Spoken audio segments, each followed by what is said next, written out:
Baik, kita mulai saja ya sambil jalan. Assalamualaikum warahmatullahi wabarakatuh.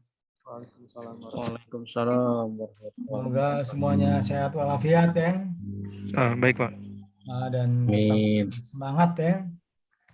Oke, kita bicara dalam pertemuan kedua ini adalah bagaimana protokol MAC ya di jaringan wireless sensor network tentunya. Karena kita ketahui bahwa protokol ini menjadi identitas tentunya masing-masing daripada sebuah node sensor ya. Sehingga bisa berkomunikasi, bisa transmit, bisa receive, kemudian juga bisa sleep, ya bisa tidur, dan seterusnya. Tujuannya tidak lain adalah untuk mengefisienkan energi yang penggunaannya tentunya, atau konsumsi energinya. Jadi pada prinsipnya karena kita di WSN itu seringkali kita menemui sebuah multi-hop sistem, kemudian di mana multi-hop tersebut memang dia mempunyai kemampuan seperti yang kemarin saya sampaikan bahwa WSN mempunyai kemampuan self-organize ya. Jadi dia tentu tidak ada lain kuncinya ya di protokol MAC, bagaimana caranya supaya target itu tercapai. Kita tahu bahwa melihatnya yaitu adalah dari sisi bahwa di sana terbangunlah sebuah infrastruktur tentunya. Bahkan mungkin dengan ribuan sensor node yang bisa dibilang dengan secara padat gitu ya. Kemudian dibentuk dalam sebuah sensor field yang seperti kemarin bicarakan. Sehingga bagaimana komunikasi link yang harus dibentuk ya untuk pemindahan data baik itu ada receive maupun juga transmit. Jadi antara terutama dalam hal ini karena di WSN tadi adalah dense atau padat gitu, mungkin yang paling efektif adalah tetangga terdekat ya. Jadi kalau misalnya di A, sensor A mempunyai tetangga terdekat adalah B, C, D gitu kan. Atau istilahnya single hop kan. Nah, kemudian yang EF-nya itu adalah di luar itu ya. Nah, itulah bagaimana cara berkomunikasi dengan tetangga yang terdekat gitu tentunya, sehingga multi hop itu adalah jalan ya. Kemudian bagaimana apa sebenarnya kebutuhan infrastruktur dasar tersebut tentunya, yaitu tadi komunikasi hop by hop gitu kan. Kemudian menunjukkan bahwa di dalam jaringan sensor itu betul-betul punya kemampuan self organize ya. Jadi kompak lah gitu ya, antara tetangga satu yang tetangga yang lain gitu ya, antara single hop kemudian juga multi hop atau yang dua hop dan seterusnya dikompak dalam dalam field sensor tentunya. Nah kemudian ditujukan hal yang berbeda juga atau yang lain itu sifatnya di sini sangat terbuka ya. Jadi istilahnya di sini prinsipnya modelnya adalah sharing ya, membagi resource-nya dibagi ya, dia punya gitu kan. Artinya kita saling kalau misalnya si tetangga ini sudah mulai sedikit resource-nya, ya udah jangan banyak bekerja lah. Cukup idle aja gitu. Kemudian yang sebelahnya baru yang banyak aktif lah seperti itu. Jadi bisa saja dalam single cluster, bisa juga multi cluster ya. Bisa juga dalam single hop, bisa juga dalam multi hop. Jadi antara node ini adalah sharing resource-nya sangat baik tentunya ya, dengan mengatur bagaimana waktu-waktuan ya, sinkronisasi, kemudian bagaimana mengirim sinyal message dan seterusnya di sana. Sehingga dengan demikian bahwa di dalam mekanisme yang MAC yang tradisional itu sebetulnya adalah mekanisme yang prinsipnya adalah sharing resource ya. Jadi sebenarnya sudah ada contohnya di mekanisme sebelumnya sebelum MAC protokol ini jalan ya. Misalnya di CSMA gitu ya, itu mekanisme itu ya akan dipakai lagi oleh di WSN tentunya seperti itu. Oke, berikutnya. Dan dengan kata lain tentu adalah punya tujuan. Kenapa sih kita harus mengetahui bagaimana protokol MAC ya? Tujuan utamanya di sini adalah bagaimana meningkatkan atau menunjukkan bahwa tercapainya quality of service dan juga efisiensi bandwidth. Walaupun hal yang lain tentu masalah konsumsi atau konservasi power di sini ya. Itu juga menjadi bagian yang penting, terutama mungkin seperti halnya kita punya sync atau base station yang juga mungkin powernya adalah terbatas dalam hal ini. Dan itu perlu juga tentu, atau juga misalnya user mobile yang lain juga bisa mengisi kembali baterainya dan seterusnya. Hal-hal seperti itu adalah bagian daripada protokol MAC. Jadi kalau tanpa protokol MAC nampaknya terjadi pemborosan, kemudian kualitas QoS-nya tidak terjamin dan seterusnya. Sehingga dengan demikian bahwa sasaran yang seperti tadi kita ringkas bahwa kita ingin mencapai high QoS dan juga efisiensi bandwidth. Kemudian kita mencoba bagaimana power konservasi energi bisa dilakukan tentunya. Nah, maka membuat modelnya itu adalah ada sedikit kesulitan mungkin ya dalam hal ini, misalnya masalah sinkronisasi di sini memang lumayan ya, apalagi misalnya jumlah node-nya akan banyak gitu.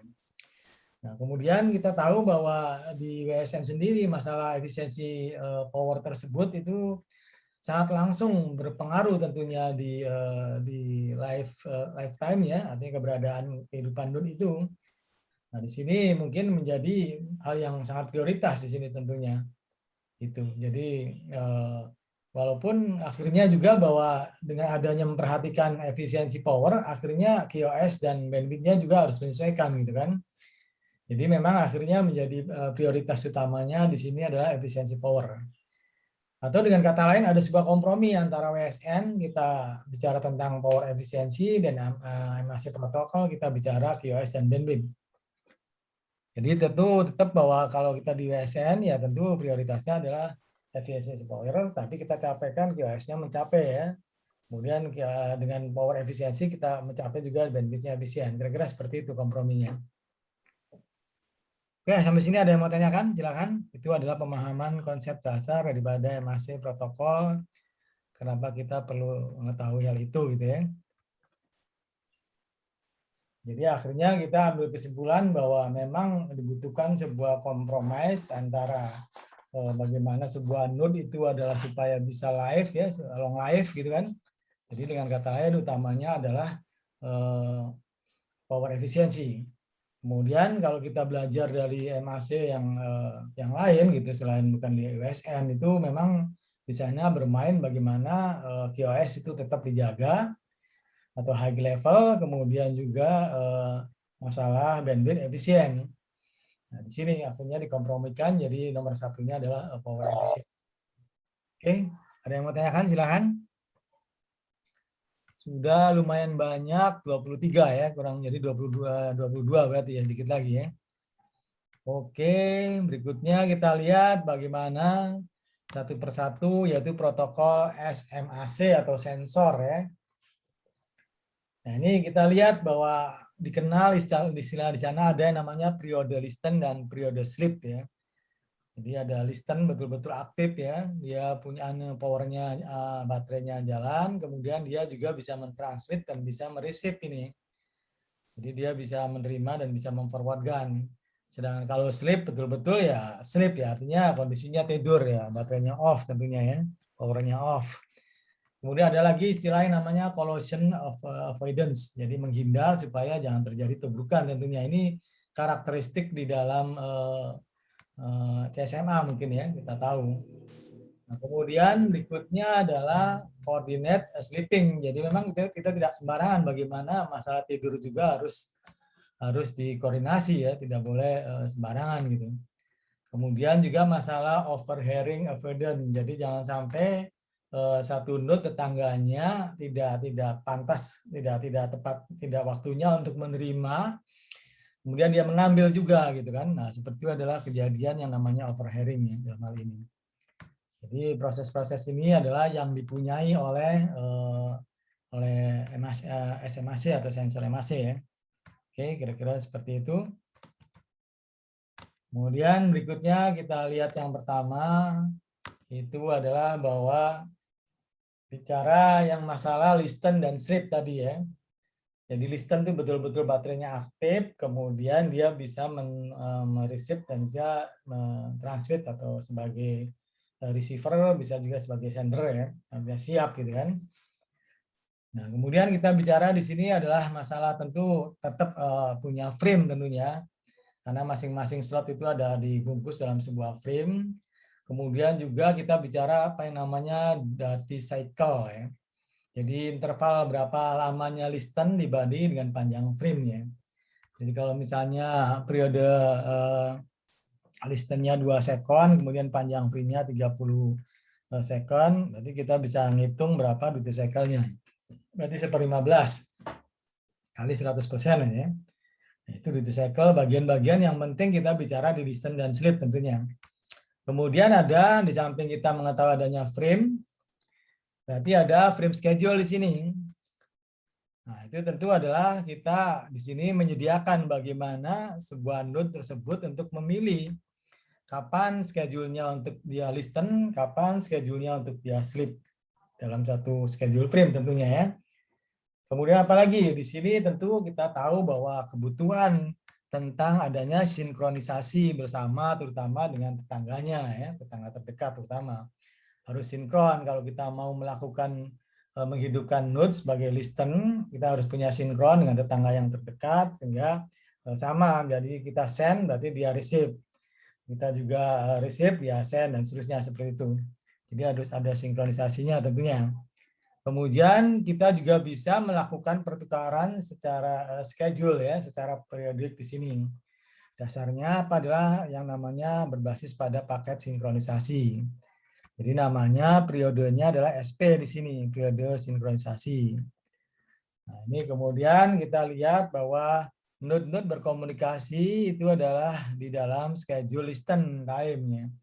Jadi kalau dalam ke periodenya sleep tentu dia tidak bisa berkomunikasi ya. Jadi berkomunikasi dalam periode waktu yang listen tentunya ya. Jadi seperti itu. Oke, misalnya di sini C dengan A, kemudian B dengan D ya. Jadi ada hubungan, ada linknya. Kemudian masih dalam satu single hop, lah seperti itu. Ini bisa berkomunikasi tentunya. Nah, berkomunikasi syaratnya apa? Dua-duanya dalam periode listen. Dua-duanya C dan A sama disinkronisasi pada warna yang sama di sini. B dan D juga sama tersinkronisasi dengan sama yang sama ya. Nah, seperti itu. Sehingga dia bisa melakukan bagaimana transfer, pemindahan ataupun penerimaan data tentunya seperti itu. Oke, berikutnya. Nah, seperti berikutnya bahwa setelah kita tahu mengenal adanya periode listen dan sleep, berikutnya adalah bagaimana menghindari namanya collision and avoidance di sini ya. Jadi kita tidak menghendaki tentunya adanya sebuah tabrakan ya. Jadi dalam hal ini karakteristik yang ada di CSMA ya, ini sama ini nampaknya. Jadi di sana kita mengenal adanya yang namanya RTS ataupun CTS ya. Jadi begitu kita minta request to send atau RTS, kemudian nanti akan dijawab adanya CTS tentunya ya. Clear to send. Kemudian ada yang namanya di sini adalah physical carrier sense. Itu tentu adanya di sini betul-betul linknya ya, carrier sense-nya yang membawa gitu kan, seperti yang tadi. Kemudian ada juga yang namanya virtual carrier sense di sini, yaitu dengan mengalokasikan definisinya adalah NAF ya, atau Network Allocation Vector. Jadi biasanya pakai titik-titik lah virtualnya. Jadi di sini kita lihat misalnya dari pengirim ya, pengirim dia mempunyai RTS, berarti dia pengen mengirimkan RTS-nya kepada receiver tentunya karena siap mau mengirim data ya. Kemudian nanti balasannya dari penerima itu memberi CTS di sini. Jadi kiriman Anda setelah saya paham gitu ya. Kemudian baru berikutnya dia akan mengirim data. Nah, setelah data itu selesai dikirim dan diterima oleh penerima, maka kewajiban penerima adalah memberikan ACK tentunya ya. Jadi kalau kita ini adalah ACK, berarti kita ini adalah sistemnya sama dengan dedicated ya. Jadi sama dengan ACK acknowledgement pengetahuan, pemberitahuan ya. Jadi sama dengan bukan non real time tentunya, model pengiriman data biasa. Nah, dengan demikian bagaimana jika istilahnya di sekitar antara pengirim dan penerima tersebut ada sensor yang lain tentunya. Nah, sensor yang lainnya ya harus mengikuti apa yang terjadi di sisi receiver-nya di sini. Dia harus betul-betul kondisinya NAF. Artinya di sini betul-betul menggunakannya hanya sebagai network allocation vector atau mesinnya diam ya. Ini juga sama, kalau dia misalnya basisnya di yang pertama itu adalah pakai RTS, berarti yang kedua pakai CTS ya. Ini juga sama. Sehingga kita bisa simpulkan bahwa periode diam, periode mendengarkan antara komunikasi sender dan receiver itu kita diam, maksudnya dan lain ya. Misalnya A dan B lagi berkomunikasi, berarti C dan D dan E dan seterusnya ada di situ tidak bisa melakukan komunikasi. Jadi di sini adalah defer akses ya, dibatasin. Kemudian setelah itu baru selesai kita masuk lagi ke seperti biasa contention untuk medium aksesnya berebutan lagi ya. Nah seperti itu siapa lagi yang jadi sender, kemudian siapa lagi receiver, kemudian siapa lagi yang harus NAF dan seterusnya. Jadi modelnya adalah seperti itu. Itu namanya collision avoidance. Jadi betul-betul dijaga antara pengirim dan penerima itu aja. Jadi tidak ada paket yang datang tiba-tiba dari sender yang lain gitu ya. Nah, itu nantinya tabrakan sehingga sender yang lainnya jangan dulu diam-diam dulu ya, yang seperti itu. Jadi modelnya one by one dulu ya, tipenya seperti itu. Oke, sampai sini ada pertanyaan tentang collision avoidance sama tadi adalah masalah slip listen sama slip ya. Ada yang mau tanyakan silakan. Sudah bisa dipahami dengan karakteristik yang ada di sensor MAC ini. Sudah ada dua yang kita ketahui. Ada yang mau tanyakan? Silakan.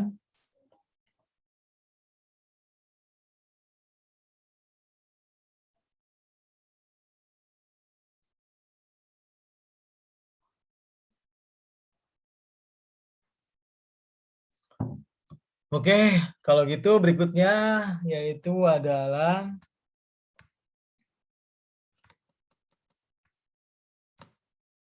kita lihat di sini yaitu adalah bagaimana dengan masalah tidur ya. Jadi seperti tadi saya sampaikan bagaimana sleeping pun harus dikoordinasi gitu ya. Jadi memang bagian yang penting juga di sini kenapa bicara tidur dikoordinasi segala macam ya karena memang kita bicara di efisiensi energi ya. Efisiensi power bahwa nanti kayak QoS sama yang lainnya bisa mengikuti sama efisiensi bandwidth-nya. Nah, itu bagaimana di sini apa yang dikatakan dalam hal ini adalah tentu bicara tentang frame schedule ya. Jadi tentu adalah bagaimana kita memilih scheduling itu seperti apa ya. Kemudian bagaimana seandainya kita schedule-nya adalah tinggal ngikutin aja. Kemudian kalau misalnya ada beberapa pilihan, kita mengadopsi yang mana gitu ya. Nah, seperti itu ada. Jadi masalah maintenance ini ada 3 klasifikasi scheduler ya. Jadi yang pertama kalau misalnya kita memilih berarti kita tinggal melihat bagaimana listen untuk mendengar bagaimana periode sinkronisasi. Kalau sinkronis sudah jalan berarti kita bisa melakukan komunikasi sebagai sender maupun sebagai receiver ya. Kemudian di sini kalau misalnya sudah benar ya sudah kita pilih schedule-nya ya dengan memilih. Jadi tidak aja lagi kita mendengar suara-suara yang lain dari tetangga kita gitu, tidak lagi ada RTS maupun CTS dari tetangga kita, berarti schedule-nya udah oke kita pilih. Bisa juga dalam hal ini melakukan yang namanya broadcast sinkronisasi paket. Itu tujuannya supaya kita kalau mau melakukan broadcast otomatis disinkron dulu. Misalnya dia mau diterima oleh beberapa tetangga yang terdekat, misalnya B, C, D ya.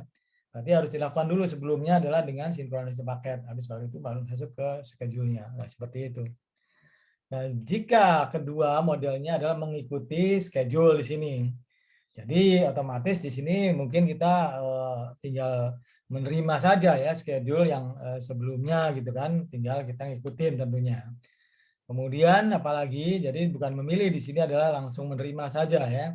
Nah, kemudian di sini kalau misalnya menerima schedule dan mengikuti schedule tentunya karena sebagai penerima ya, artinya mengikuti apa yang sudah dischedule-kan. Kemudian sama jika ada masalahnya broadcast ya sudah ikutin aja sudah terschedule di situ dengan broadcast-nya ya. Nah, kemudian yang ketiga bagaimana jika schedule-nya adalah multi schedule di sini. Nah, ini kita tentunya bisa melakukan pemilihan dan juga bisa melakukan sama seperti 1-2 modelnya seperti itu.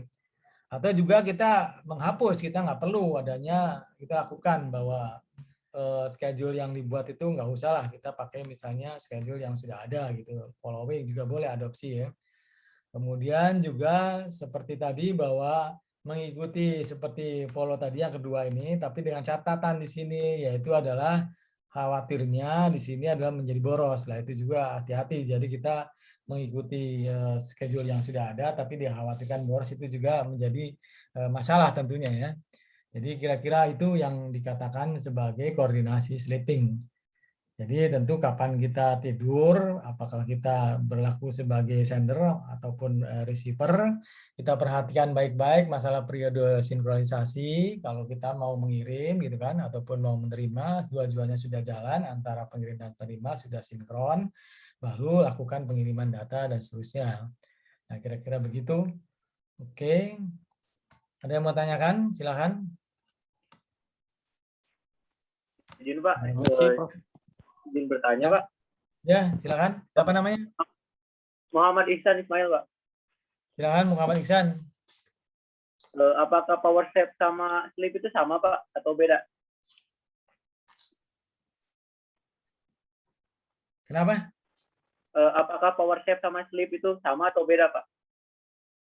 Power slap. Power save sama sleep Pak. Kan Power kayak di save. laptop ada sistem power save Pak, di elektronika kadang ada power save. Sama sleep itu sama atau beda Pak prinsipnya? Ya kalau sleep misalnya dianggap bahwa power off ya sama.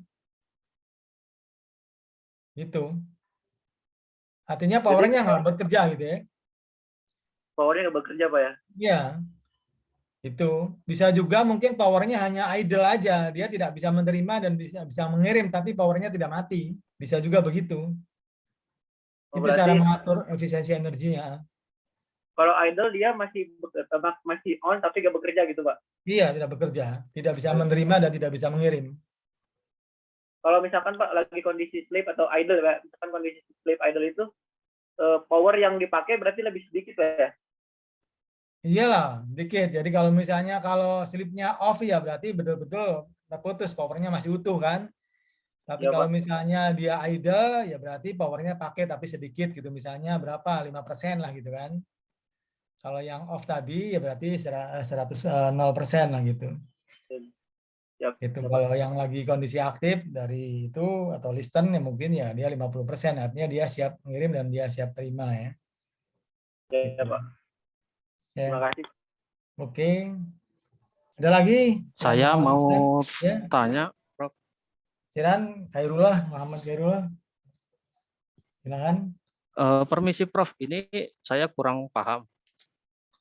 Saat melakukan pengaturan listen dan sleep, ini pengaturan listen dan sleep-nya ini dibuat konstan atau variabel ya Prof ya? Ya Jika nanti dibuat kita konstan, ini pewaktuannya apa yang dijadikan patokan ya? Apakah setiap 2 detik atau pada jam tertentu atau ada patokan lain gitu Prof? ya kan dalam sebuah frame kan ada time slot, ada periodenya. Nah, seperti itu. Misalnya berapa? Satu frame periodenya misalnya 2 miliskon, apa 2 skon ya. Sehingga di situ misalnya ada time slot sebanyak misalnya 32 time slot atau 30 time slot. Nah, tinggal dibagi aja periode satu time slot berapa gitu kan. Itu. Oh, artinya ini koordinasi antara listen dan sleep-nya konstan ya Prof? Nanti kita di sini asumsinya bahwa untuk yang SMAC ini masih tidak pengaruh oleh yang lain, artinya bisa jadi 50-50 gitu kan. Seperti itu. Nanti ada namanya TMAC lah, itu baru bermain di sana bagaimana masalah pengaturan sleep-nya ya. Jadi tidak sembarangan tidur itu nanti diatur lagi. Ini anggap bahwa ini adalah 50-50 ya. Nah, seperti itu. Oke, Jadi misalnya terima kasih Prof. satu frame tadi ukurannya adalah 2 miliskon.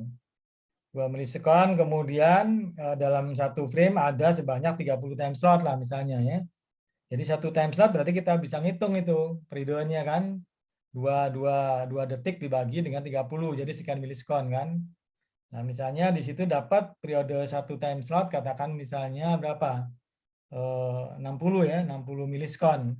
Berarti asumsinya 50% untuk sleep, 50% untuk listen. Berarti 30%, 30 milisekon ya masing-masing lah seperti itu.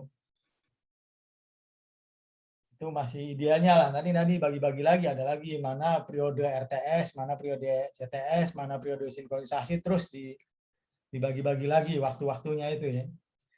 Ya, siapa lagi yang mau tanya silakan. Gimana Susan Agustia, sudah bisa paham Mbak Susan? Bapak tadi terlambat, nggak bisa masuk Bapak tadi. Oh gitu, kenapa? Kurang tahu, nggak tahu sinyal. Jadi saya baru masuk. Oh baru masuk, oke kalau gitu ya. Oke, nggak Nanti apa-apa. nanti saya tanyakan Pak. Ya, monggo. Oke. Jadi kira-kira seperti itu. Nah, berikutnya seperti tadi bahwa ini jaringan WSN karena memang tetangganya banyak, jadi kita kadang-kadang memperhatikan betul gitu, tidak hanya sekedar tidur sendirian, tapi juga kita perhatikan bagaimana kita menemukan tetangga ya. Jadi betul-betul di sini rasa toleransinya tinggi gitu ya. Walaupun mungkin bisa jadi bahwa kemungkinan untuk mendapatkan tetangga itu gagal gitu kan, bisa terjadi seperti itu, tapi ada usaha lah gitu seperti itu. Nah, cara-caranya di mana? Ya kita lakukan misalnya kita seperti tadi bahwa kita tidak mengendaki adanya kolosi ya, kemudian ada intervensi gitu kan. Kalau itu dipaksakan nanti kita nggak bagus, nanti hubungannya kinerjanya rendah ya, atau habis nanti powernya. Jadi kita seperti itu. Kemudian bagaimana seperti tadi bahwa kemungkinan juga kita lebih dari satu schedule atau multi schedule tadi ya. Nah, kita cari yang schedule aja yang paling penting buat kita, ini yang penting tidak terjadi overlap. Nah, seperti itu bahwa terutama untuk sinkronisasi mungkin ini adalah penting ya. Nah, seperti itu. Kemudian juga ke yang lain, cara mendapatkan itu bisa juga secara periodik gitu. Jadi caranya bagaimana? Kita lihat bahwa secara periode istilahnya apa periode sinkronisasi ini kita lakukan apakah sesering enggak gitu sebanyak mungkin gitu kan. Jadi jika ternyata bahwa sebuah sensor tidak mempunyai tetangga, maka kita lakukanlah dengan model seperti tadi, misalnya periode sinkronisasi di sini 10 second gitu. Nah, setiap 10 second ada nggak sinyal responnya ya dari tetangga-tetangga tersebut kan. Kalau misalnya nggak ada, nah ini ya berarti dia memang seperti tadi bahwa kemungkinan gagal akan terjadi. Jadi modelnya seperti itu. Kemudian kalau dari pengalaman ini, pengalaman yang dilakukan oleh laboratorium di WSN tentunya bahwa SP-nya 10 second, kemudian bagaimana mendapatkan discovery neckbore-nya itu periodenya 2 menit. Nah ini. Jadi kalau misalnya tadi ini sama dengan periode 1 frame ya, itu kita paling tidak mendapatkan 1 tetangga ini ya, kalau bisa ya. Jadi mulai tadi sebanyak 30 time slot, kemudian dibungkus dalam 1 frame, kemudian periodenya adalah 2 menit. Kemudian dibagi sekian ya, dan seterusnya. Jadi seperti itu modelnya. Jangan sampai kita lihat aja bahwa 2 menit dibagi dengan 10 second. Ini kan banyak sebenarnya ya kita dapatkan untuk mengirimkan sinyal-sinyal bahwa kita lagi mencari tetangga ya. Kalau sampai dari 2 menit tidak berhasil, berarti ya tentunya kita nggak punya tetangga dalam hal ini, barangkali di ujung kita beradanya posisinya ya. Artinya kita jauh kemana-mana gitu, bisa jadi seperti itu. Jadi misalnya di sini adalah sebuah sensor node di sini, kemudian yang lainnya berkumpul di sini ya, berkumpul di sini. Wah ini jangan-jangan ya ternyata dia jauh dari tetangga yang klaster sini 3 ini ya. Jadi bisa aja akan terjadi seperti itu. Sehingga kalau ini dia melakukan tadi adalah pengiriman sinkronisasi dalam setiap ini periode itu, berarti dia nggak dapat di sini. Nggak dapat, dia akan ininya adalah jauh ya. Nah ini. Tapi kalau dia di sini melakukan itu, berarti dia dapat tetangganya ini ya, kemudian tetangganya ini dan seterusnya gitu. Nah modelnya ada seperti itu. Jadi bisa dari paling dibatasin bahwa di sini kita mendapatkan kosong itu bahwa ini tidak ada tetangga, itu dikatakan sampai dengan 2 menit ya misalnya. 2 menit. Nah, seperti itu. Oke, ada yang mau tanyakan? Jadi itu adalah sistem Kenapa kok sampai segitunya harus dicari tetangga? Seperti tadi bahwa di sini adalah prosesnya gotong royong ya, artinya membagi segalanya untuk tetangga yang terdekat itu bersama-sama gitu. Ini mah agak ini juga agak menarik jadinya ya. Seperti itu. Nah, oke, sekarang begitu kita bicara tadi, yang pertama adalah kemungkinan bagaimana schedule di masalah sleeping, kemudian berikutnya adalah kita mendapatkan bagaimana kita mencari tetangga terdekat, kemudian yang berikutnya dalam masalah ini yaitu adalah bagaimana memelihara sinkronisasi. Jadi karena penting ini ya. Nah, ini kita lihat bagaimana di sini biasanya ambil ya. Kita lihat bahwa waktu sinkronisasi makanya ya dibilang variabel ya. Jadi listen time, waktu listen ini adalah segini ya. Lebih lama daripada deep read. Jadi misalnya sebuah clock itu kecepatannya sekian, tinggal dikali aja. Itu adalah waktu daripada listen time-nya ya. Nah, itu seperti itu. Kemudian jika kita membutuhkan istilahnya mitigasi ya, atau di sini mengurangi drift. Jadi driftnya jangan seginilah kita lakukan ya. Kita bisa melakukan update dengan menggunakan sinkronisasi di sini atau paket sinkronisasi. Yang penting dia punya ID sendernya, kemudian juga tahu yaitu adalah schedule time sleep-nya ya. Kapan dia. Maka kita bisa ketemu akhirnya besaran driftnya berapa. Dari pendapatnya drift kemudian kita masukkan ke listen time-nya ya. Kira-kira begitu. Nah, kemudian kalau misalnya kita nggak mau ini, ya sudah kita buat bahwa kita split aja periode listen itu menjadi 2 bagian, yaitu untuk sinkronisasi di sini dan juga untuk RTS maupun CTS signalingnya tentunya. Jadi ini ada periode listen, kita lihat di sini. Nah, tadi misalnya berapa? Kita misalnya driftnya berapa, 10 pangkat berapa gitu ya. Kemudian dikali dengan ini besarnya. Jadi kita dapatkan misalnya time listennya 5 second gitu ya. Nah ini kita lihat 5 second bagi 2 berarti. 1 itu adalah untuk masalah ini, untuk masalah 2,5 second untuk yang sinkronisasi. Kemudian 2,5 second lagi untuk yang RTS, CTS. Kemudian sisanya baru itu adalah kita bicara di sleep-nya ya, seperti itu. Sehingga dalam kata lain bahwa 1 ini harus ditetapkan ini besarnya RTS CTS ini. Nah, karena di mana kita lihat ini penting ya. Jadi walaupun ini adalah sebagai sender itu perlu di sini pengetahuan RTS dan CTS. Karena apa? Karena tahu kita bahwa data itu dikirim dalam kondisi sleep di pengirimnya tentunya ya. Nah, seperti itu dalam kondisi sleep.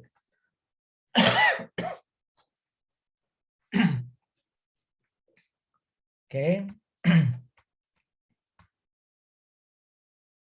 Oke, berikutnya kita lihat bagaimana setelah kita mengenal adanya masalah sinkronisasi karena bagian koordinasi sleep juga. Nah, berikutnya kita lakukan contoh seperti apa sih kok seperti itu ya. Nah, contohnya kita seperti ini. Jadi bagaimana kita melihat di sini periode yang namanya listen tadi dibagi 2. Periode sinkronisasi ya kan. Kemudian periode untuk RTS dan CTS di sini. Dan ini baru kita lakukan itu adalah sleep, artinya siap untuk menerima ya periode kondisi itu. Nah, oke, sekarang kita lihat bagaimana sinkronisasi. Siapa yang memiliki sinkronisasi? Itu adalah pengirim yang pertama dan juga pengirim yang kedua tentunya ya. Nah, di sini. Nah, seperti itu. Jadi tentunya siapa yang akan melakukan pengiriman yaitu adalah terutama yang sudah punya sinkronisasi. Kemudian kedua-duanya di sini pengirim kedua dan ketiga dia punya RTS dan CTS tentunya ya. Jadi yang komplit di sini adalah sender yang ketiga, dia akan mengirimkan datanya tentunya di mana pada kondisi receive di sini adalah dinyatakan sebagai sleep ya. Jadi sleep ataupun katakan di sini adalah sebagai kondisi yang memang artinya tidak betul-betul off ya, powernya masih ada ya. Seperti tadi bisa aja di sini adalah idle listen ya, seperti itu.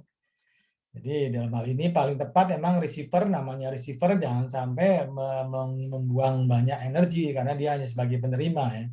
Tapi yang besar energinya adalah sebagai pengirim. Nah, seperti itu. Kira-kira itu adalah dalam kondisi kita temui bagaimana koordinasi slip itu ada jalan dan dimanfaatkan untuk menerima data ya. Ataupun bagi pengirim adalah untuk mengirim data. Nah, seperti itu. Oke.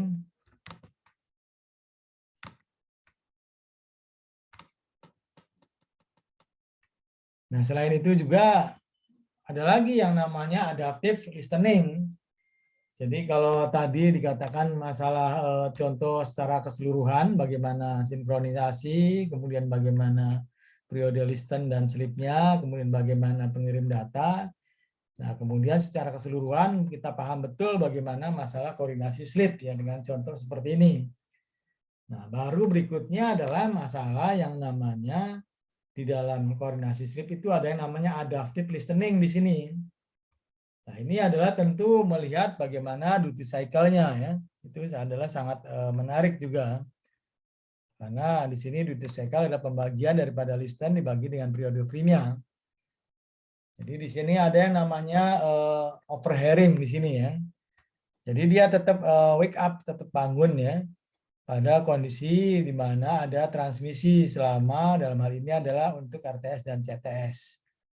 Nah, tadi seperti tadi bahwa ternyata kita bisa klasifikasikan lagi bahwa yang namanya listen itu ada listen receive itu adalah kondisinya menerima yang namanya signaling ya. Nah, kemudian juga di sini ada listen kondisi on ya. Nah, seperti itu. Jadi bisa kita lakukan misalnya kita punya pertama adalah signaling ya RTS-nya. Nah, tentu adalah yang di sini penerima daripada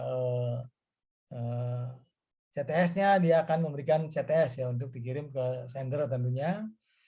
Jadi seperti ini ya. Ini seperti ini. Kemudian ini lagi sana ya. Nah, kemudian baru ini data-datanya dikirim ke sini ya. Nah, baru data semua data di sini selama periode data dia sini ini. Terus ya sampai selesai di sini data habis, baru habis itu adalah ACK dikirim juga ke sana ya. Nah, kirimnya seperti itu. Jadi prosesnya bahwa kenapa kita nyatakan kita bicara jadi katakan di sini katakan sebagai periode signaling lah gitu ya. Ini belum kita melibatkan sinkronisasi ini. Kemudian di sini periode yang datanya ya. Nah ini, jadi lister on di sini. Nah kemudian kita nyatakan juga di sini adanya menggunakan bukannya NAF tapi ada slip ya. Nah, seperti tadi bisa nyatakan sebagai kalau NAF kita menghindari adanya overhearing ya. Kalau di sini slip adalah menghindari adanya adaptive listening, yaitu masuk ke dalam slip yang berbasiskan pada RTS. Kemudian kita ambil juga bahwa slip yang berbasiskan CTS atau penerima ya. Nah, ini juga sama dikatakan sebagai periode atau node yang harus overhearing tentunya ya. Nah, seperti itu. Nah, kemudian di antara receiver dan sender ini tetap bahwa pada prinsipnya itu dia harus bangun ya. Dia harus bangun karena sewaktu-waktu bahwa bisa aja dia akan mendengar periode listen tadi muncul dari tetangga yang lain ya, yang sedang overhearing di sini ya. Nah, tidak semua itu seperti itu. Nah, cuman kita lihat bahwa overhearing itu bisa juga bahwa di luar istilahnya di luar neck hop, artinya di luar single hop ya, itu bisa terjadi di sini. Jadi misalnya A sama B berkomunikasi, C sama D sebenarnya dia akan mendengar bahwa mereka lagi ada RTS dan CTS. Nah, itu juga modelnya kita nyatakan sebagai sifatnya adalah adaptif di situ ya. Adaptifnya seperti itu. Oke. Itu yang ada di SMAC ya. Oke lah, kita berikutnya adalah bagaimana dengan yang masalah overhearing tentunya. Apakah overhearing itu? Jadi sebenarnya yaitu bagaimana jika si suatu pengirim dan penerima lagi melakukan aktif, yang lain baiknya diam gitu ya, atau sleep ya. Jadi siapa yang harus tidur atau sleep ketika sebuah node mentransmisikan data di sini. Jadi misalnya kita lihat bahwa A dan B lagi bekerja. Jadi baik di sisi A dia sebagai pengirim dia harus memberhentikan tetangga terdekatnya adalah C. Kemudian B sebagai penerima di sini dia harus memberhentikan sebagai sleep adalah D. Nah seperti itu. Nah, kemudian yang lain, yang hop kedua itu adalah ada I di sini, ya boleh dia hidup lagi, ya aktif lagi. Demikian pula yang E di sini juga bisa hidup lagi ya. Nah, seperti itu atau bisa aktif lagi. Nah, dikatakan bahwa semua di sini tetangga yaitu terdekat terutama ya, tetangga terdekat di sini baik dimiliki oleh pengirim maupun juga penerima harus kondisinya adalah sleep. Siapa? Yaitu adalah C dan D. Setelah mendengar adanya tadi yaitu ada sinyal-sinyal RTS baik itu oleh A kemudian CTS baik oleh sinyal B sedang berlangsung artinya mendengar gitu ya. Artinya sinyal tersebut ya bisa didengar oleh satu tetangga ya. Nah, seperti itu. Nah, kemudian bagaimana cara menggunakan slipnya? Ya udah gunakan aja NAF tentunya ya. Itu boleh tentunya. Atau juga dengan slip tadi ya, slip yang berdasarkan RTS maupun juga slip berdasarkan CTS ya, silakan. Itu untuk terjadi overhearing-nya adalah tidak akan terjadi overhearing ya. Kalau misalnya ini tetangga dari penerima B ini D-nya dia tetap hidup ya. Nah, ini dikhawatirkan si D juga dia melakukan RTS atau dia mengirim lagi CTS. Padahal yang ngirim dari A ke B. Lah seperti ini. Jadi seakan-akan merebut jatah daripada B D-nya ya. Kalau tidak dimatikan seperti itu. Gitu. Jadi istilahnya etika lah, etikanya bahwa harus kita berhenti dulu sejenak gitu kan untuk proses kita mendengar adanya RTS dan CTS sampai terjadi pengiriman data dari pengirim ke penerima. Habis itu berkompetisi lagi ya untuk mendapatkan siapa sebagai pengirim dan siapa sebagai penerima. Kira-kira seperti itu modelnya ya. Model yang dilakukan seperti itu. Nah, sehingga dengan demikian kita bisa melihat bagaimana yang dikatakan sebagai jika kita datanya banyak gitu. Karena bisa jadi daripada kita mengirim berkali-kali RTS, sudah ada RTS sama CTS cukup sekali aja ya. Sementara datanya banyak. Ya kita buat fragmentasi aja dari data itu ya. Kita fragmentasi misalnya datanya berapa 100 byte gitu kan. Kita bikin 10 fragmentasi 10 byte 10 byte 10 byte ya. Jadi di sini paling yang berkali-kali adalah ACK-nya aja ya. ACK-nya aja berkali-kali. Tapi sinyal yang RTS sama CTS-nya cukup sekali aja di awal. Kalaupun misalnya menggunakan sinkronisasi boleh juga di sini sebagai sender sinkronisasi, ada sinkronisasi juga di receiver seperti itu. Kemudian yang lain tetap dia harus posisinya adalah sebagai overhearing tadi. Basisnya diambil dari NF-nya ya, NF apakah RTS maupun juga NF daripada CTS. Kira-kira seperti itu. Jadi silakan aja dalam hal ini mungkin istilahnya dimungkinkan untuk mengirim data yang lebih banyak gitu ya. Nah, seperti itu. Ini dengan kata lain kalau kita misalnya mengirim berkali-kali jadi cost-nya akan naik ya. Atau retransmisi berkali-kali udah aja mendingan kita buat fragmentasi. Paling yang di sini berkali-kali ada ACK-nya saja ya. Nah, seperti itu. Oke, ada yang mau tanyakan silakan. Sudah cukup paham apa yang disampaikan mengenai DSM AC ini? Izin Prof, izin bertanya. Silakan. Yang di slide tadi Prof yang khusus live and not in transmitting yang tadi Ini slide berapa? yang konsep yang di 13 Prof. Ya kenapa? Nah yang di slide ini kan Prof misalkan etikanya tadi si tetangga itu dia harus berhenti dulu buat transmit ya Prof ya. Iya. Nah, misalkan di sini prosesnya lagi ngirim dari B ke A. Itu kalau misalkan si C ngirim, dia bisa ngirim juga ke A gitu maksudnya Prof ya? Misalnya ini kan yang contoh dari A ke B kan? Ya Prof. kemudian kita balik coba dari pengirimnya adalah B ke A gitu kan. Ya. Ya tetap yang harus slip adalah D dan C karena dua-duanya tetangga dari A dan B. Kalau Gitu. misalkan yang E sama D aktif gimana Prof yang terjadi? E sama apa? Itu misalkan D sama C harus berhenti dulu ya Prof. Iya. Kalau itu dia aktif, yang terjadi gimana Prof? Ya takutnya dia punya hak untuk mengirim juga tuh broken nantinya collision kan? Oh jadi ngumpul gitu ya Prof ya, saling Iya. Kan nggak boleh dalam satu waktu yang sama terus dua-duanya dua node mengirimkan RTS kan? Jadi terjadi ya kan terjadi overhearing dong nanti. Ini dikhususkan di sini memang menghindari ya tidak terjadi ataupun menghindari collusion juga sih gitu kan, menghindari collusion, menghindari juga overhearing-nya. Gitu. Oke, ada lagi silakan.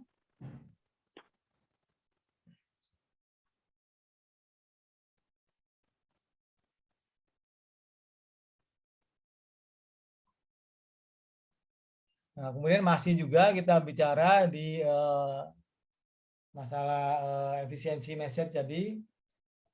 Jadi kalau kita lihat bahwa ketiga-tiganya ini dikatakan sebagai message tentunya ya. Baik itu adalah RTS maupun juga CTS atau signaling sebenarnya ya. Jadi tentu dia mempunyai berapa waktu lamanya ya atau duration fill ya. Ya kalau bisa jangan banyak-banyak tentunya ya, nggak boleh misalnya kita lihat RTS, CTS, ACK sampai menghabiskan lebih besar daripada pengiriman data, itu nggak boleh tentunya. Jadi harus efisien di situ. Kalau bisa sesingkat mungkin ya. Nah, seperti itulah.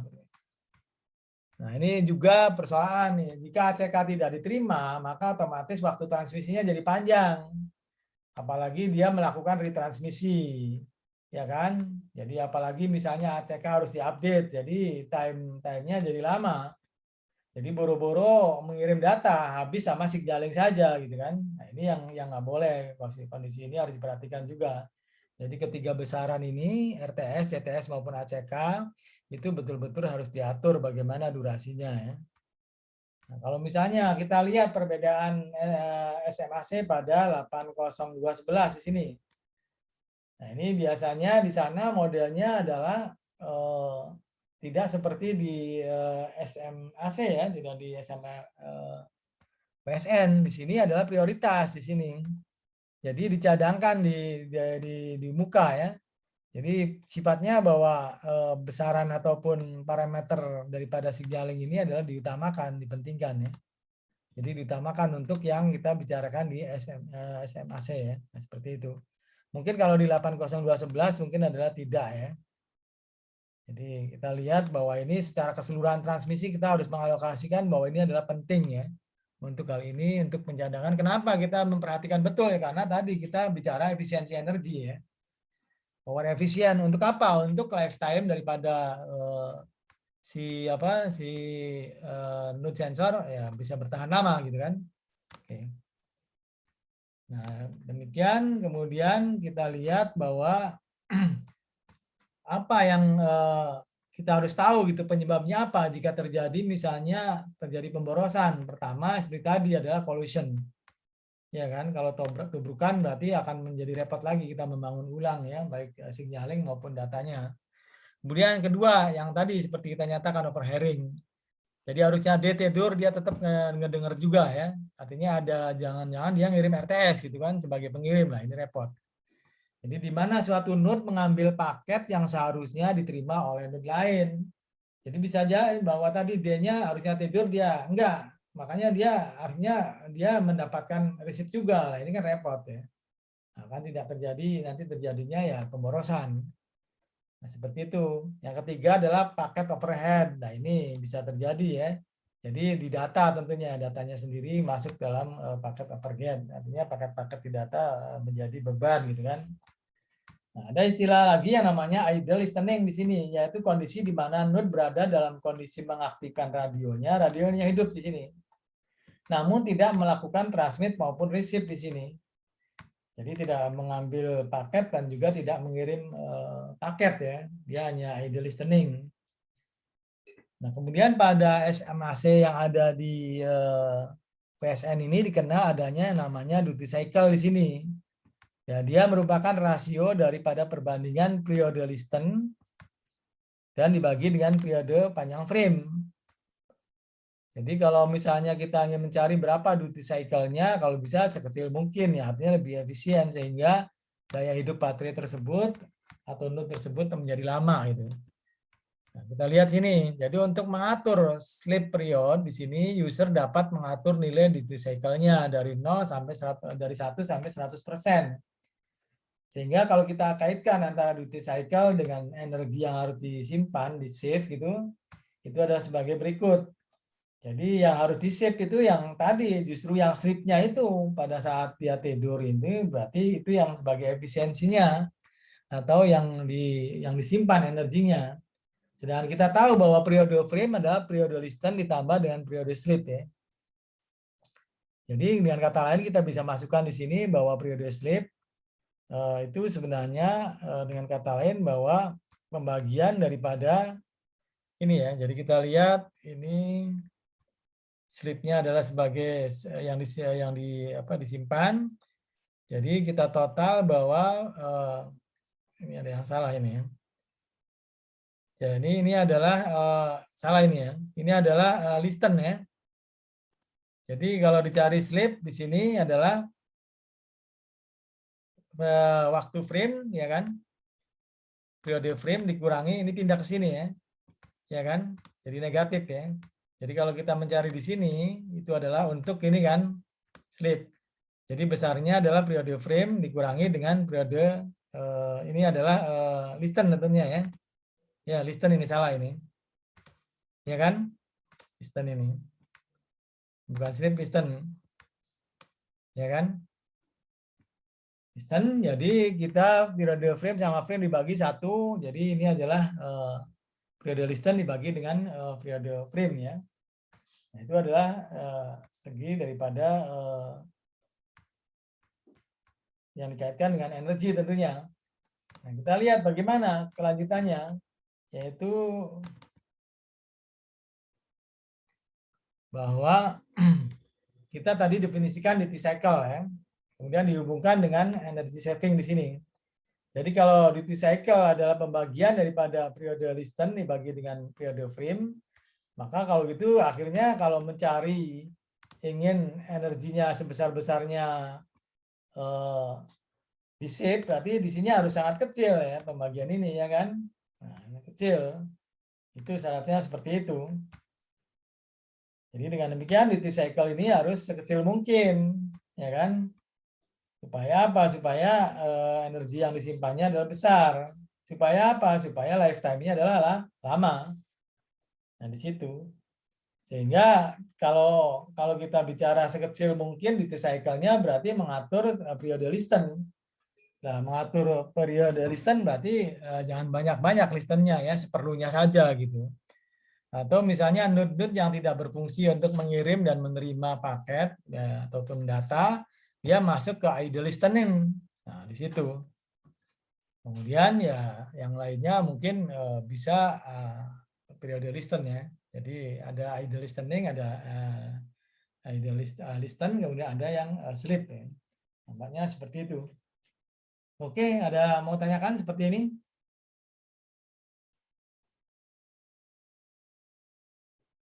Silakan.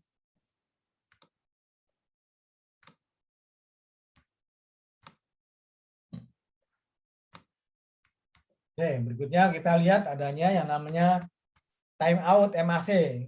Kalau tadi adalah S ya. Nah, ini adalah T. Tentunya ini protokol MAC juga. Tujuannya apa? Mungkin ya ingin menambah efisiensi tentunya ya.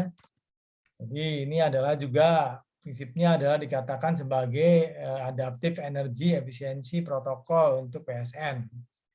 Nah, mana dibilang efisiensi berarti pasti yang tadi karena ingin mencari duty cycle yang lebih kecil sehingga energinya lebih besar. Nah, caranya gimana? Caranya periode listennya adalah diperkecil. Mungkin kalau memang tidak perlu tadi masuk ke idle listening seperti itu ya. Gitu. Oke, nah kita lihat bagaimana caranya dalam time out ini. Jadi kita tahu di sini bahwa yang namanya listen atau periode aktif di situ itu adalah cukup besar, ya kan? Jadi kadang-kadang bahkan menjadi beban ataupun beban yang diterima cukup besar gitu. Ini yang jadi masalah ya. Jadi kadang-kadang juga overload ini ya, periode ini. Nah, ini suatu kekurangan yang ada di MAC tentunya. Nah, ini di sini yang dikhawatirkan adalah wasted ya. Nah, itu yang wasted sehingga dengan demikian mungkin ya kurang baik tentunya ya. Jadi kontradiksi kadang-kadang kita bicara di periode listen yang terlalu membebani energi menghabiskan gitu. Tapi jika misalnya kondisi message-nya adalah itu kondisinya kurang, energi juga dalam hal ini masih banyak kepada ideal listening. Nah, ini jadi ada sesuatu yang memang rada konflik gitu ya. Jadi dengan kata lain kita bisa simpulkan bahwa yang ada di SMAC yang kita pelajari tadi itu katakan detail detailnya adalah fake dan ini dikatakan sebagai solusi yang tidak optimal. Nah, di sini harusnya bisa bervariasi di sini duty cycle-nya. Duty cycle adalah bagian daripada periode listen dibagi dengan periode frame ya. Nah, seperti itu. Oke. Kita lihat bagaimana. Jadi ini adalah dikatakan sebagai pengenalan masalah duty cycle. Jadi dalam hal ini adalah fleksibilitas bagaimana kita mengambil time out-nya sendiri. Nah, misalnya kita lihat di sini satu periode ada aktif pada sleep ya. Nah, kemudian bagaimana kita mengambil TA tersebut sebelum sleep? Berapa kali aktifnya ya? 3 kali atau berapa gitu. Kemudian di sini juga sama. Ada periode sleep dan juga ada periode aktif. Nah, berapa kali kita mau ngambil TA-nya menjadi fleksibel. Atau juga di sini ada aktif, kemudian di sini ada sleep juga. Kita ambil berapa kali TA-nya. Jadi dalam hal ini kita bicara bahwa sebuah node itu dalam mode aktif tentunya. Sampai betul-betul terjadi apa yang kita bicarakan, batasnya adalah time out-nya ini TA. Kalau sudah ada time out ya sudah tidak boleh aktif lagi gitu loh. Kita kasih kesempatan masuk ke periode sleep. Caranya seperti itu. Jadi dengan kata lain pasti kan berkurang kan listennya kan. Nah kalau kurang listennya berkurang karena time out tidak dihitung sebagai aktif. Kalau misalnya berkurang otomatis berarti akan menambah shift energy atau ditusikannya menjadi kecil. Ya kira-kira seperti itu. Nah, ini adalah komunikasi ini pernah dilakukan juga untuk 80211 ya. Kemudian juga kenapa dilakukan ini mirip sama seperti kita maintenance di schedule frame tadi SMAC. Nah, cuman bermainnya di SMAC kita tidak mengenal adanya time out ini. Jadi semuanya begitu selesai aktif langsung ke sleep gitu kan, atau dari listen langsung ke sleep. Tidak mengenal batas dulu gitu kan, mana batas yang paling optimal bahwa dia harus time out. Nah, di sini ini menjadi bagian bahwa untuk meningkatkan atau memperkecil duty cycle tentunya. Oke.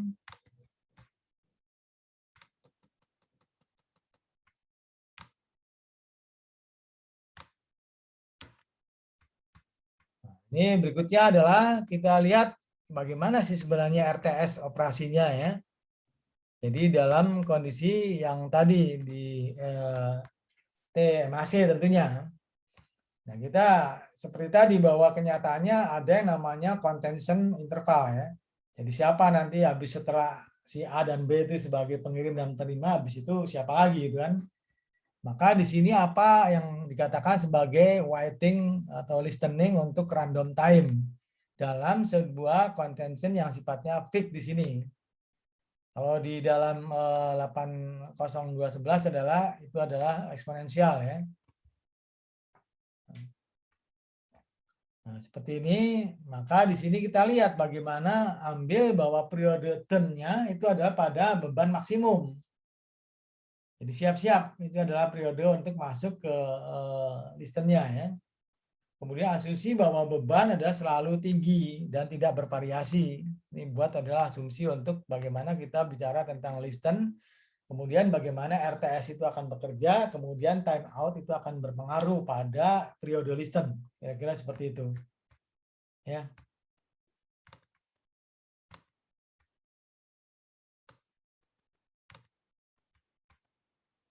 Nah, kemudian di sini adalah bahwa kita nyatakan RTS adalah request to send ya. Itu tentu bisa kita melakukan pengulangan, tentunya bisa ya. Jadi kalau kondisinya memang kita belum menerima ACK, bisa melakukan pengulangan. Jadi jika masalahnya kita tidak mendapatkan, sudah ngirim RTS tapi tidak mendapatkan balasan atau clear to send ya. Jadi kita pertanyaannya apakah kita harus mengirim RTS lagi? Nah ini kan jadi pertanyaan. Mungkin juga berarti ada terjadi sebuah collision di sana ya. Jadi kita di sini penerima itu tidak harus mereply ya untuk transmisi lagi ya. Dalam ini tidak seperti itu karena dalam hal ini menjadi boros ya tentunya ya. Kemudian juga di sini kita asumsinya bahwa kalau misalnya tidak ada balasan dari penerima berarti kemungkinan sleeping ya. Itu. Jadi dalam periode RTS ini adalah periode listen ya, periode listen aktif tentunya. Nah, tentu ada solusi di sini seperti tadi karena periode adanya adalah periode aktif berarti ada kita bermain yang namanya di time out tadi. Jadi kita tunggu berapa lama sih kita time outnya yang cocok gitu sebelum masuk ke sleep ya. Sehingga di sini betul-betul bahwa si receiver dia masih menerima, masih boleh atau masih bangun di sini untuk bisa menerima transmisinya ya, artinya masih oke, radionya masih hidup gitu. Kemudian kalaupun kita terpaksa melakukan kondisi itu, misalnya harus retransmisi masalah RTS-nya, boleh di sini tapi dimaksimumkan adalah sebanyak 2 kali saja. Jadi tidak boleh lebih daripada 2 kali melakukan sebuah retransmisinya, karena akan sangat boros dalam hal ini ya. Nah, seperti itu. Jadi penting di sini perlu dipahami bahwa ada batasan untuk melakukan RTS retransmisinya ya. Nah, seperti itu. Atau juga seperti tadi kita bermain di time out-nya tentunya. Jadi dengan bermain time out berarti mungkin saja bahwa kita lagi menunggu kondisi sleeping betul tidak gitu ya. Kira-kira seperti itu. Pertama di sisi penerima tentunya ya. Oke. Nah, berikutnya bagaimana cara memilih time out. Nah, ini tentunya kita harus perhatikan betul bahwa kebutuhannya bahwa sebuah node tidak selalu tidur ya, sementara tetangganya berkomunikasi. Jadi kita lihat bahwa kita siapa tahu secara potensial nanti akan menjadi receiver. Ya, seperti itu. Itu harus disadari nih bahwa dia tidak boleh tidur karena sebagai tetangga gitu kan. Nah, kemudian siapa tahu dia akan menjadi penerima. Nah, kemudian bahwa di sini kita definisikan nih pengertian TA ya, time out. Besarnya itu adalah penjumlahan harus lebih besar tentunya ya. Penjumlahan dari periode panjang interval contention jadi mulai bersaing ya, ada kemungkinan kompetisinya, kemudian panjang paket RTS-nya berapa, kemudian panjang di sini berapa sampai turn round time-nya. Jadi waktu kembali lagi dari mulai RTS sampai ke start lagi ke CTS itu namanya turn around time, masih sama signaling tentunya. Nah, time out yang harus besar kita ambil harus lebih besar dari penjumlahan ketiganya tersebut. Tapi dalam memilih umumnya adalah biasanya 1,5 kali di sini ya dalam eksperimen. Jadi kalau kita ambil eksperimen ini, mengikuti ini, mungkin akan terjadi bahwa kita akan mendapatkan lebih efisien daripada SMAC. Yaitu kita akan mendapatkan periode duty cycle yang lebih kecil dibandingkan dengan yang ada di SMAC. Nah, itu aja seperti itu targetnya ya. Dengan memformulasikan besarnya time out adalah 1,5 kali daripada periode contention, kemudian panjang paket RTS, kemudian dari RTS ke CTS ya, satu periode satu lingkaran ya. Nah, seperti itu. Atau bisa juga dikatakan round trip time mungkin ya. Jadi muter dari RTS balik lagi ke CTS sampai ke RTS lagi ya. Nah, kemudian bagaimana kita lihat situasi yang pernah dialami oleh SMAC, overhearing ya. Sama di SMAC juga ada. Jadi kita tapi tidak mungkin hati-hati di sini. Jadi belum tentu juga kita harus mengimplementasikan overhearing ini di sistem TMC. Kira-kira jawabannya apa? Kenapa tidak begitu perlu? Kalau di SMAC mungkin overhearing adalah penting, tapi kalau di TMAC adalah harus hati-hati gitu. Sebagai pilihan aja, apa kira-kira jawabannya?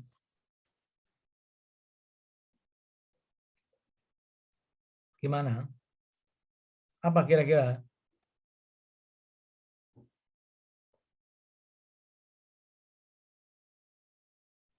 Apa kira-kira? Apa kira-kira jawabannya? Bahwa ternyata di overhearing ini berbeda dengan yang ada di SMAC, di TMAC ini diperlukan jika butuh saja gitu ya.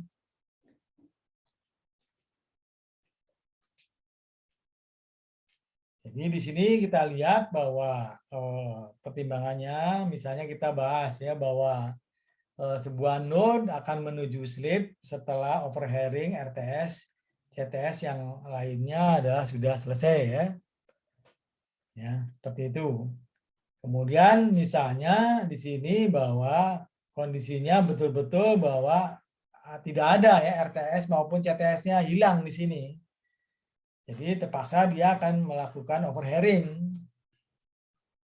Kemudian juga ada masalah gangguan mungkin misalnya. Jadi medianya terganggu ya, type slot-nya adalah misalnya rusak ya. Sementara dia harus bangun, harus pick up ya. Nah, seperti itu. Kemudian jika masalahnya juga menjadi problem yaitu throughput-nya berkurang. Jadi kalau kita melakukan dipaksakan bahwa di dalam timeout MAC harus mengambil overhearing, maka resikonya adalah terjadi yang namanya throughput-nya berkurang.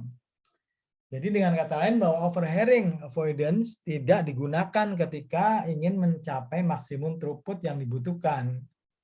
Nah, itu kendalanya seperti itu.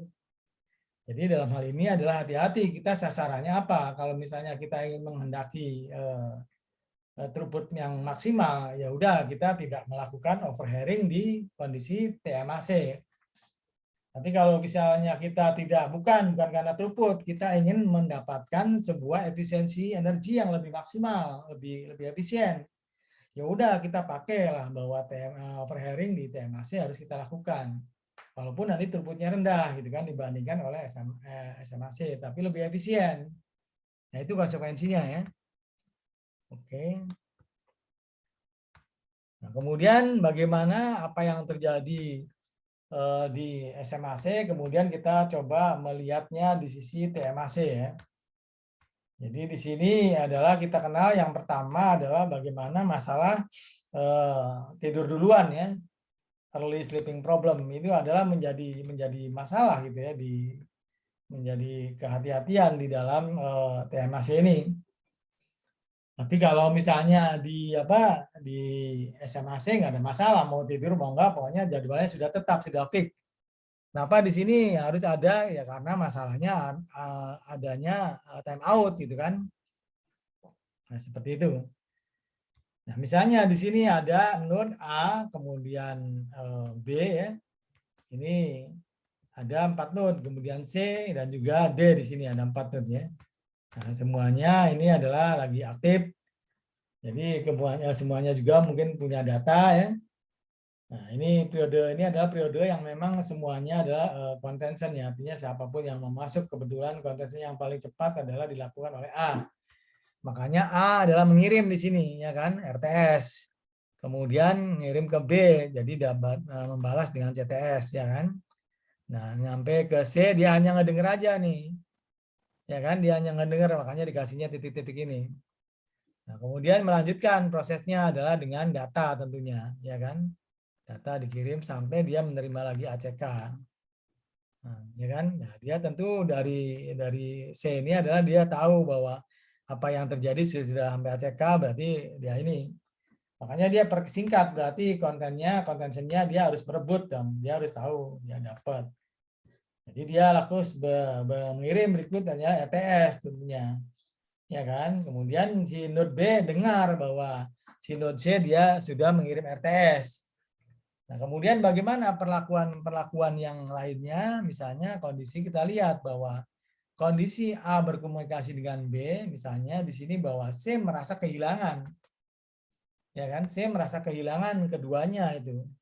Baik oleh B yang mengirim B yang menerima RTS maupun A yang mengirim RTS ya. Nah, dia betul-betul kehilangan. Jadi makanya dikasihnya seperti ini ya. Dengan demikian kita nyatakan bahwa C kehilangan terhadap B, sementara D mendengar bahwa ada CTS dari C. Nah ini. Jadi seperti itu bahwa C kehilangan B, tapi dia mendengar ada CTS dari C.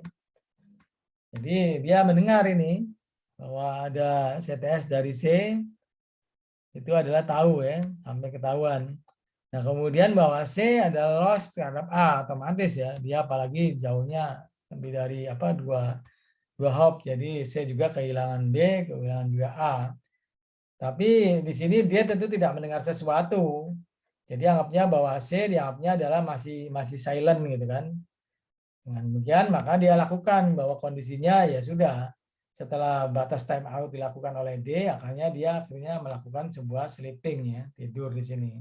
Sampai kembali lagi bahwa dia akan menerima RTS dari C, dari C ya. Nah, itu adalah seperti itu. Jadi pengertian bahwa di sini adalah early di sini adalah berbasiskan kebutuhan setelah ditentukan dengan TA tadi. TA-nya berapa? Ya udah, besarnya oleh dia adalah 1,5 kali C, T, dan seterusnya seperti rumus yang tadi. Nah, seperti itu. Jadi dengan kata lain, yang nggak tidur posisinya ya mungkin C, dia merasa tetap menunggu ya. Karena dia nggak melakukan tidur, karena dia ingin melakukan pengiriman sampai akhirnya dia memberikan RTS di sini ya. Begitu kegiatan A dan B sepi, berarti dia akan melakukan pengirim RTS. Jadi dia sudah menang dari contentionnya, dia menghandle sebagai pengirim. Nah seperti itu. Jadi dalam hal ini jangan sampai D juga kondisinya sama seperti C ya. Lebih baik segera melakukan periode time out dan periode sleep gitu, adalah jauh lebih baik gitu kan. Nah, itu yang dikatakan sebagai early sleeping problem gitu. Jangan sampai dia juga ikut seperti C ya. Nanti bisa jadi nanti bertubrukan ya. Jadi dia juga mengirim RTS. Sudah C saja yang cukup mengirim RTS karena dia sudah menunggu persoalan keduanya dari A dan B lagi berkomunikasi gitu. Oke, kira-kira seperti itu. Dan berikutnya adalah yaitu ada yang namanya future RTS di sini. Nah, mungkin RTA yang dihasilkan akan lebih besar di sini ya. Nah, di sini. Jadi bertambah ya besaran parameternya. Nah, di sini kita lihat bahwa persoalannya sama seperti yang tadi. Bahwa selesaikan dulu antara A dan B ini sampai tuntas bahwa dia mau mengirim data. Tapi berhubung kondisinya dia time out itu diperpanjang dibandingkan dengan yang tadi yang early lebih lama di sini, maka dikatakan bahwa harus pakai dummy dulu. Dummy ini adalah untuk menyatakan bahwa dia sudah melakukan pengiriman atau akan segera mengirim data. Nah, seperti itu. Jadi sama aja di sini bahwa yang dilakukan oleh C itu tidak sia-sia. Kalau kemarin sia-sia di sini ya. Dia ngambil segera inisiatif bahwa udah kita lakukan aja pengiriman, yaitu ada RTS di sini. Tapi RTS-nya bukan RTS yang seperti sini ya. Tapi namanya di sini adalah future RTS. Nah, seperti itu. Jadi dengan kata lain bahwa antara C dan D bisa memberikan aktivasi pada keduanya untuk bisa melakukan ini. Dasarnya adalah VUC RTS. Nah, kenapa? Berarti si A dan B dia tahu apa yang dilakukan oleh C dan D ini. Makanya di sini dia mancing sebelum mengirim data pakai dummy dulu.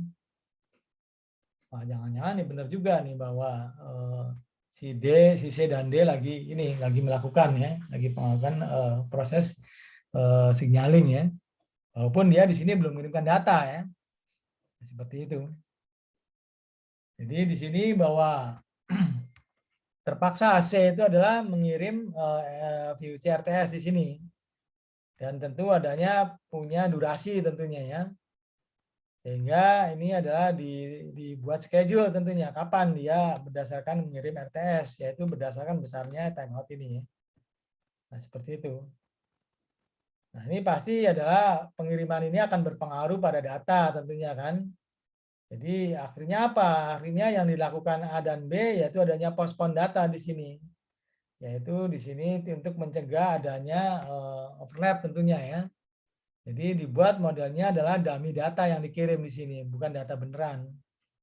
Nah, itu kira-kira. Jadi model seperti ini adalah untuk melakukan tetap bahwa peran daripada timeout adalah dominan tentunya seperti itu. Oke. Nah, berikutnya yang terakhir itu adalah bagaimana dengan masalah buffer ya. Nah, ini adalah buffer, full buffer priority. Nah, ini adalah untuk khusus yang unidireksional di sini. Jadi persoalannya mungkin berbeda dengan yang tadi, yaitu adalah dengan future maupun juga dengan early ya. Jadi anggaplah bahwa perannya sudah diambil oleh C ya. Karena di sini dia sudah selesai dan dia katakan dimenangkan oleh C ya. Jadi dalam hal ini bahwa C melakukan sebuah pengiriman RTS sesuai dengan besarnya timeout yang sudah ditentukan. Kemudian dari penerima dia akan memberikan ini data, memberikan pemberitahuan bahwa clear pengiriman permintaan bisa diterima. Kemudian dia akan masuk ke pengiriman data ya. Nah, sementara yang terdekat dengan C adalah B. Jadi dia tahu semua apa yang dilakukan oleh C. Dari mulai RTS sampai dengan pengiriman data. Nah, seperti itu. Jadi prinsipnya apa sekarang? Kaitannya dengan full buffer di sini. Kalau kita lihat bahwa kalau begitu buffer sudah hampir penuh, tentu lebih baik mengirim daripada menerima. Ya kan? Nah, seperti itu artinya biar berkurang ya paketnya. Jadi dia harus melakukan pengiriman. Jadi dengan demikian bahwa dia menerima RTS, maka di sini RTS sendiri akan menjadi CTS ya. Jadi RTS sendiri akan menjadi CTS di sini. Nah, kemudian bahwa adanya kesempatan ini yang paling ini untuk mentransmit ya message-nya sendiri, walaupun mungkin probabilitasnya adalah lebih kecil daripada masalah sleeping tadi ya, dibandingkan dengan flow control-nya sendiri gitu. Jadi itu adalah dilakukan lebih baik keterpaksaan ya, daripada kita memenuhi kondisi buffer yang penuh. Kalau dia berlaku sebagai penerima terus di sini, maka akan terjadi full buffer. Lebih baik dia berperan sebagai pengirim tentunya ya. Nah, caranya apa? Tidak semuanya kita menunggu harus langsung data, tapi tetap pengirimannya dia harus melakukan RTS dulu. Itu. Ya. Oke. Nah, untuk melihat kinerja daripada analisa tersebut, maka di sini ada beberapa hasil tentunya ya. Hasilnya seperti apa? Kita bandingkan keduanya. Betul nggak bahwa memang TMAC atau TMAC itu adalah protokol yang memang memberikan efisiensi energi yang lebih baik. Walaupun kita di sini tidak bicara throughput tentunya ya. Misalnya di sini homogeneous local unicast di sini. Jadi mengirim satu paket untuk katakan yang tetangga yang sifatnya random, bisa ke C, bisa ke D dan seterusnya. Nah, kita pakai di sini TMAC-nya adalah tidak menggunakan VUC RTS. Atau juga di sini dia hanya menggunakan masalah full buffering ya. Nah, dia pakainya seperti itu. Jadi dia kecenderungannya adalah mengirim daripada menerima. Maka kelihatan bahwa efisiensi energinya kalau kita bandingkan antara SMAC itu adalah besar di sini. Ini SMAC nih ya. Ini besar kitanya kelihatannya. Ini besar ya. Kalau kita bandingkan dengan CSMA di sini adalah gede sekali nih ya. Nah, kita hasilnya yang dengan TMAC ternyata lebih efisien. Jadi sekalipun beban akhirnya nambah besar itu adalah tidak ada masalah ya. Ternyata efisiensi energinya lebih besar. Artinya apa? Nanti yang ada di TMAC, cluster-cluster atau field cluster yang ada di sini dia menggunakan prinsip TMAC tadi, dia akan lebih lama hidupnya. Ya kan, node-node-nya ada di sini dia akan lebih long lifetime dibandingkan dengan yang ada menggunakan protokol SMAC lah seperti itu. Itu adalah kelebihannya. Jadi dengan adanya efisiensi energi berarti dia akan lebih lama tentunya. Nah, itu. Sekalipun mungkin tidak ada batasnya di sini pada saat beban tertentu, jadi beban katakan di bawah 70 dia oke. Tapi katakan bebannya di atas 80 dia sudah tidak sanggup lagi. Jadi kerawanannya di sana. Jadi pada beban yang tinggi dia tidak sanggup untuk menghasilkan bagaimana efisiensi energi yang dihasilkan. Tapi kalau SMAC di sini sudah sanggup ya pada sampai beban tertentu. Katakan hampir 100 ya. 100 byte per node per second ya. Beda dengan yang CSMA, dia akan terus yang ada masalah. Tapi di sini efisiensi energinya, energi yang digunakan adalah cukup boros di sini, sangat tinggi. Nah, seperti itu kira-kira hasilnya. Kemudian selain full buffer tadi, over full buffer bisa juga yang lain TMAC-nya, metodenya. Yang menunjukkan juga hal yang sama bahwa dia adalah lebih efisien tentunya. Nah, ini misalnya kita menggunakan ini. Jadi sebuah node untuk ke sync ya, komunikasinya. Nah, ini kita lihat bagaimana bahwa sama prinsipnya kita mengirim ke sync tentunya. Jadi menggunakan rutinnya adalah paling terpendek atau paling sedikit hopnya ya. Kemudian tidak ada data agregasi, jadi teratur seperti tadi ya, receive antara transmit receive-nya. Nah, kita di sini juga coba menggunakan dua-duanya. Ya kan, menggunakan yang namanya future RTS dipakai, juga full buffer juga dipakai. Nah, ternyata energinya jauh lebih efisien dibandingkan yang tadi. Atau lebih kecil dibandingkan SMAC. Bahkan juga kalau kita bandingkan dengan CSMA. Ya, kira-kira seperti itu bahwa dia punya kelebihan di sisi masalah efisiensi energi, tapi kekurangannya di sisi bebannya terbatas di sini ya. Beban untuk tiap node terbatas, tapi lebih lifetime-nya lebih bagus, lebih lama dibandingkan dengan SMAC maupun juga CSMA. Oke, ada yang mau tanyakan silakan.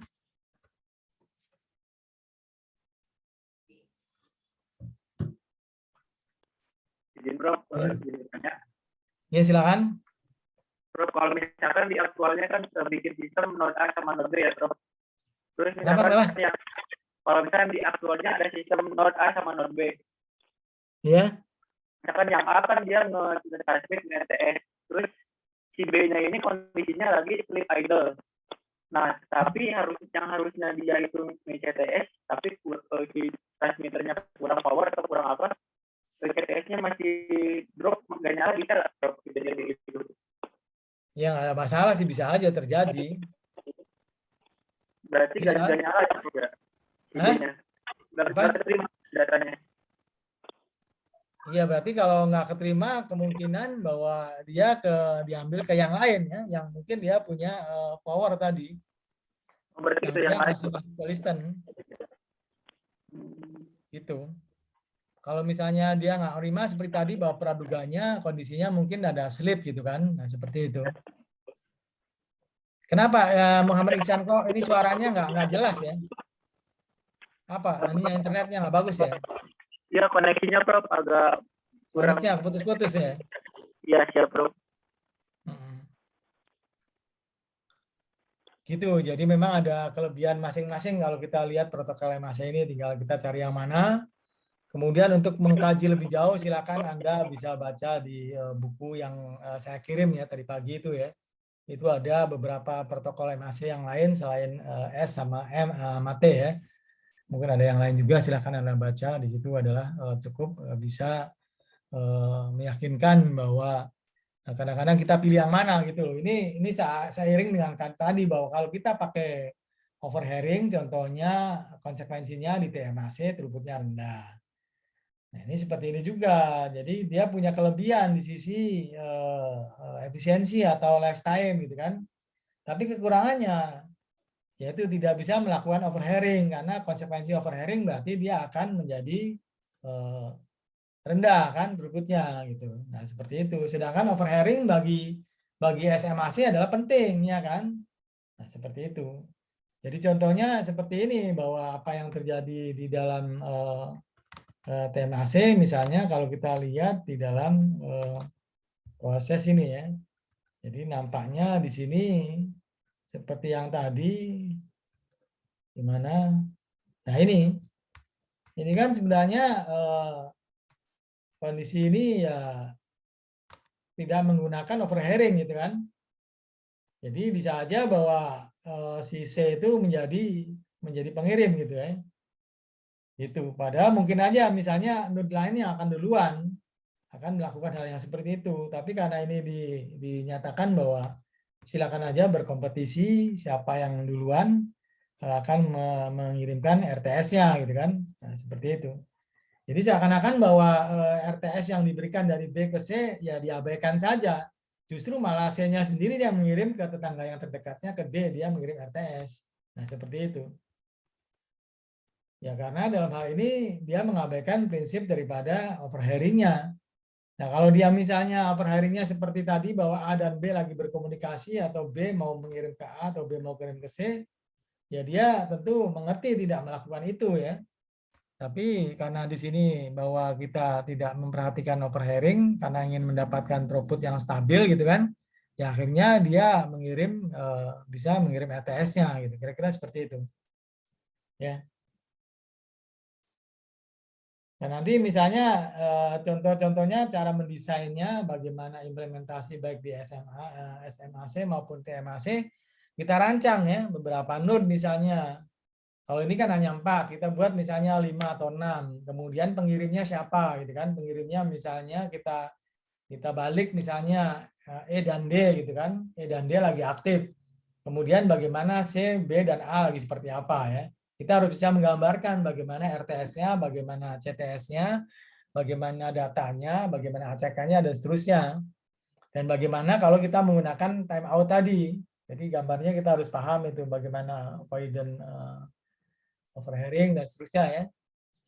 Avoidance collision kita harus paham betul. Jadi prinsipnya adalah bagaimana mendesain, menggambarkan, merancang node-node yang lagi melakukan sebuah implementasi SMAC maupun juga TMAC ya. Gitu. Jadi sama sekali teorinya tidak ada, tapi pengertian implementasi dalam sebuah rangkaian flow control-nya di dalam proses masing-masing baik MAC maupun TMAC ya, kira-kira seperti itu. Nanti pertama kali sebelum soal ini dimasukkan ke dalam UTS mungkin akan dibuat tugasnya dulu ya. Nanti tugasnya setelah pertemuan ketiga nanti saya kasih tugas. Jadi tugas yang pertama nanti yang kaitan dengan pertemuan yang pertama, kemudian nomor 1 itu, nomor 2-nya dari tugas yang pertama isinya ini. Kemudian nomor 3-nya nanti adalah bagaimana routing protokolnya.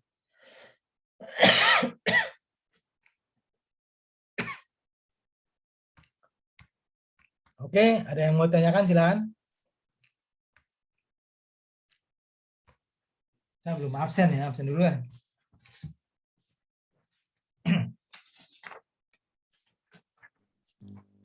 Maaf Pak, mau tanya, tapi bukan materi. Kemarin saya hadir, maaf Pak, nama saya Suto Setiadi, NIM 2101211001. Kemarin saya hadir, tapi di Igracia saya cek kondisinya alfa Pak. Teman saya Ya, karena di Agesia belum masuk ya. Oh iya Pak. Belum masuk semua yang satu-satu belum masuk di Gracia, hanya ada yang ini. Gitu. Nanti saya Ya, nanti baik, koordinasi Pak. dengan Prodi ya bagaimana ya.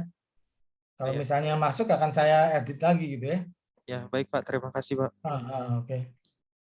Oke, saya yang ada di sini aja dulu. Raffi Dwi ada? Hadir, Pak. Hadir, oke. Kemudian Muhammad Ismat Iksan ada? Ada tadi ya? Ya, ada, Pak. Oke, Suto Setiadi. Hadir Pak. Oke, Yolanda. Halo Yolanda. Iya, Pak. Oh, datang. Oke, kemudian Lulu. Lulu ada Lulu? Lulu ada Lulu? Hadir, Pak, hadir. Oke, Muhammad Khairullah ada Muhammad Khairullah? Hadir, Prof. Oke, Andi Sri Divya ada Andi? Hadir, Pak. Andi Ainun Najib ada? Hadir, Pak. Filda ada? Hadir, Pak. Diani ada Diani? Hadir, Pak. Sidik Muhammad Sidik? Sidik ada Sidik? Hadir, Pak. Hadir. Resi ada Resi Yulia ada? Hadir, Pak. Oke, Ismail ada? Muhammad Ismail? Muhammad Ihsan tadi ada? Oh iya ada ya, oke. Oke, Zainab ada Zainab? Zainab ada? Nggak ada ya? Kemudian Iklima Bairat ada? Iklima ada Iklima? Nggak ada. Susan Agustia ada? Hadir, Pak. Oke. Jadi yang nggak datang dua ya, Zainab sama Iklima. Kemudian yang dari S1 yang masih satu-satu NIM-nya ya saya anggap masih ini ya, masih tetap nanti kalau ini saya edit lagi dari prodinya, saya nunggu dari sana ya supaya prodi yang masukin. Kalau ke LMS kemarin saya buka, makanya Anda bisa masuk di sini ya. Mudah-mudahan masuk semua ya karena saya lihat jumlahnya cukup banyak. Ya. Oke, kalau gitu kalau tidak ada pertanyaan saya akhiri saja pertemuan ini.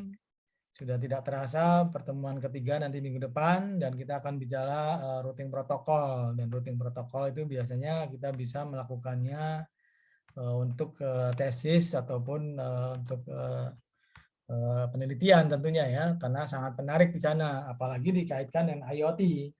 Itu sangat dimungkinkan karena ada anak bimbingan saya, dia melakukan beberapa implementasi protokol routing, kemudian dibuat aturan yang sesuai dengan IoT dan berhasil juga sama menunjukkan bagaimana penggunaan energinya, berapa banyak, sampai berapa banyak juga bahwa node itu berapa lama dia hidup ya, dan misalnya dari mulai pengamatan itu adalah 100, kemudian berapa lama sampai energinya habis semua, tinggal sedikit sehingga tinggal sekian node, sampai terakhir tinggal sync saja gitu misalnya ya. Itu adalah cukup menarik ya.